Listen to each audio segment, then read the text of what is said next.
몇 년 전만 해도 창고 한쪽에 러시아산 명태 블록이 산처럼 쌓여있던 공간이 있었습니다.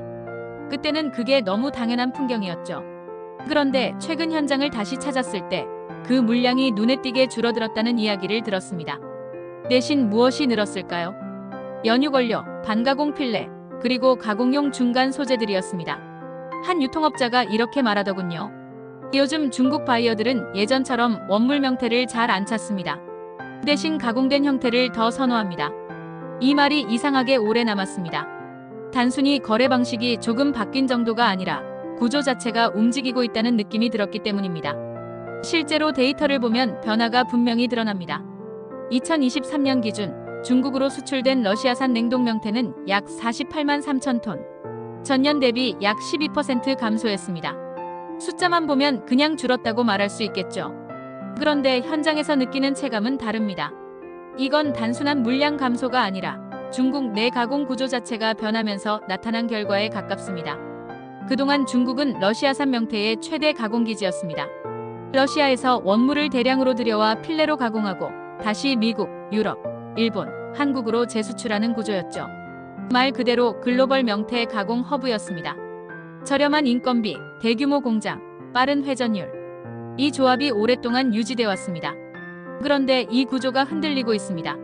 중국 내 인건비는 계속 오르고 있고 환경 규제는 강화됐으며 에너지 비용 부담도 커졌습니다. 여기에 국제 정세 변화까지 더해지면서 예전처럼 싸게 많이 가공하는 모델이 점점 버거워지고 있는 겁니다. 특히 러시아를 둘러싼 각종 제재와 금융, 물류 리스크는 중국 가공업체들에게 상당한 부담으로 작용했습니다. 결제는 늦어지고 운송은 불안해지고 보험 문제까지 겹치면서 단순 원물 가공만으로는 수익성을 맞추기 어려운 상황이 된 거죠. 여기에 또 하나 중요한 변수가 있습니다.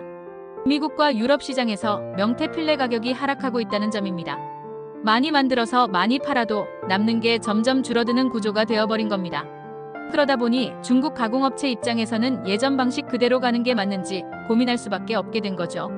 그렇다면 줄어든 것만 있을까요? 아닙니다. 오히려 늘어난 것도 분명히 있습니다. 바로 연육, 고부가가치 필레, 그리고 가공용 중간재입니다. 중국 내 즉석식품, 간편식, 냉동식품 시장은 빠르게 성장하고 있고 이 시장에서는 단순한 생선살보다 가공도가 높은 원료가 훨씬 더 가치가 높습니다. 연육 하나만 봐도 그렇습니다. 어묵, 게맛살, 각종 성형 제품으로 활용되면서 부가가치는 단순 필레와 비교할 수 없을 정도로 커집니다. 중국 소비 시장이 커지면서 수입 구조도 자연스럽게 그 방향으로 바뀌고 있는 겁니다. 러시아 역시 이 흐름을 잘 알고 있습니다. 예전처럼 원물만 많이 파는 전략에서 벗어나 가공도를 높인 제품 중심으로 수출 전략을 바꾸려는 움직임이 분명히 보입니다. 현장에서 만나는 수입업자들도 비슷한 이야기를 합니다. 예전에는 명태 한 상자라도 더 싸게 사는 게 중요했는데 요즘은 어떤 형태로 가공돼 있느냐가 더 중요해졌다고요. 이제 거래의 기준은 톤수가 아니라 제품 구성입니다.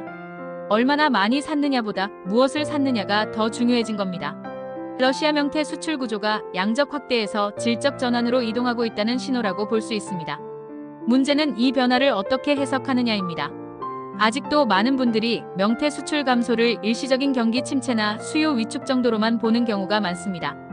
하지만 실제로는 산업 구조 자체가 바뀌는 과정에 훨씬 가깝습니다. 중국은 더 이상 값싼 가공기지가 아니라 내수와 고부가 가공 중심의 시장으로 이동하고 있습니다.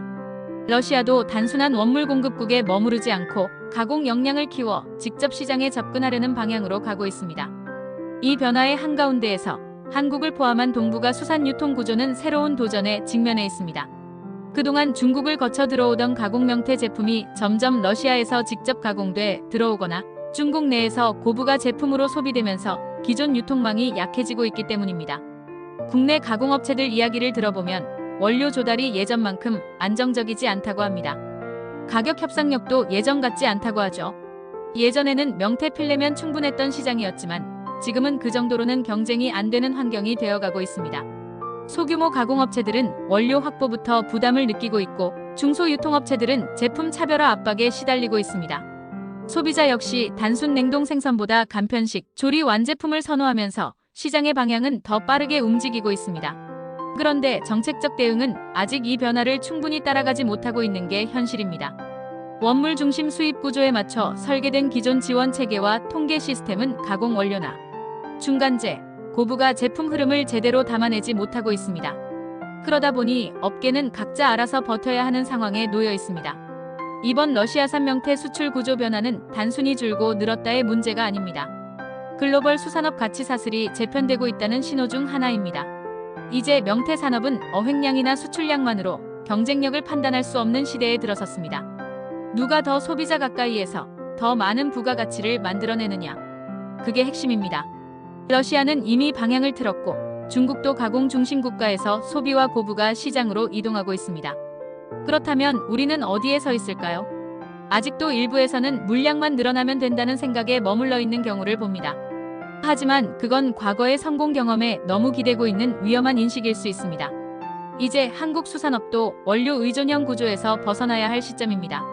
제품 기획, 가공 기술, 브랜드 경쟁력을 함께 고민하지 않으면 앞으로의 경쟁에서 설 자리는 점점 줄어들 수밖에 없습니다. 반대로 생각하면 러시아와 중국의 전략 변화는 우리에게 기회가 될 수도 있습니다. 차별화된 가공 기술, 철저한 안전성 관리, 프리미엄 제품 개발을 통해 충분히 틈새 시장을 공략할 여지가 있습니다. 명태 산업의 변화는 이미 시작됐습니다. 이걸 위기로만 볼 것인지 구조 전환의 기회로 볼 것인지는 우리의 선택에 달려 있습니다. 현장의 목소리와 데이터를 함께 읽고 장기적인 시각에서 준비하지 않는다면 우리는 또 한 번 글로벌 수산 시장 변화의 뒤편에 서게 될지도 모릅니다. 지금 필요한 건 물량 경쟁이 아니라 가치 경쟁에 대한 냉정한 인식과 준비입니다. 오늘도 함께 해주셔서 감사합니다. 다음에도 유익한 바다 산업 이야기로 다시 찾아뵙겠습니다.